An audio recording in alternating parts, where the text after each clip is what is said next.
Pada suatu hari di tepi Sungai Mogrek, tegaklah kerajaan yang mewah megah dan sangat besar. Kediaman Raja Dimitri yang memerintah dengan tangan besi, namun dengan hati yang ragu. Di pusat istana tersimpan pusaka paling aneh dan misterius, yaitu cermin 7 bayangan. Cermin itu memantulkan bayangan dari masa depan, masing-masing mewakili potensi dan bahaya yang menimpa pada 7 tahun ke depan. Ketika Raja Dimitri melihat cermin itu pada suatu malam,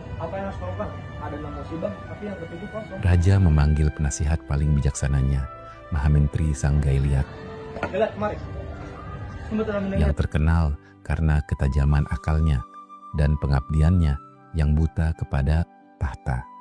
Cerita tuanku, bayangan ketujuh yang kosong melambangkan harapan yang tertinggi yang hanya bisa diisi oleh pengorbanan di tanah ini. Jika gagal, keenam malapetaka itu akan datang beruntun. Raja pun membuat sayembara di istana.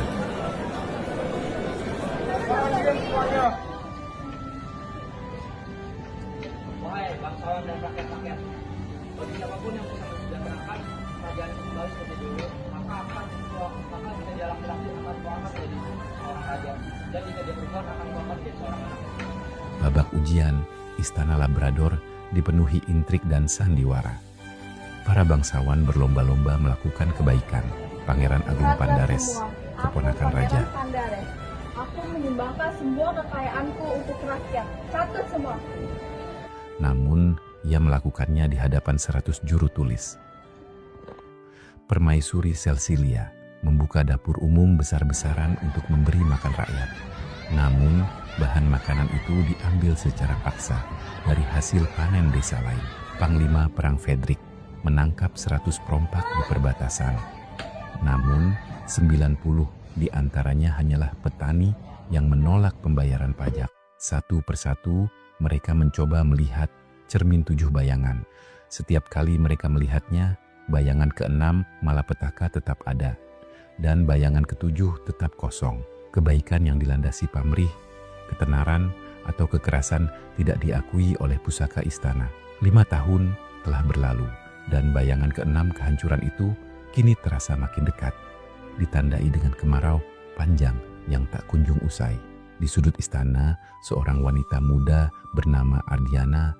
Setiap hari, ia melihat bagaimana istana diselimuti kemunafikan. Ia tahu raja menderita, tetapi ia tidak memiliki harta atau kekuasaan untuk disumbangkan.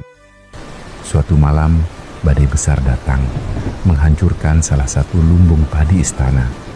Satu-satunya cadangan makanan yang tersisa untuk musim kemarau. Seseorang harus membersihkan puing-puing itu sebelum jamuan fajar, agar raja tidak mengetahui musibah tersebut dan kehilangan harapan.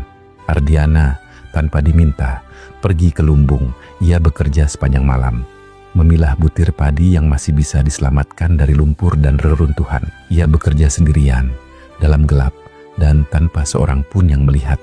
Saat fajar menyingsing, Ardiana kelelahan. Tubuhnya kotor oleh lumpur. Ia kembali ke bilik pusaka. Ia berniat membersihkan cermin. Ketika ia mendekat, tanpa sengaja wajahnya memantul di permukaan cermin 7 bayangan. Keajaiban terjadi. Cermin itu bergetar. 6 bayangan malapetaka perlahan memudar, seolah-olah ditelan oleh cahaya. Dan di tempat bayangan ke-7 yang kosong, kini muncul satu bayangan yang jelas. Bayangan seorang wanita dengan pakaian sederhana sedang menanam benih di ladang yang subur. Raja Dimitri yang bergegas datang segera menghampiri Ardiana. Kerja bagus, karena jasamu kerajaan telah kembali seperti semula. Dengan ini aku akan mengangkatmu menjadi anak angkatku. Menunduklah.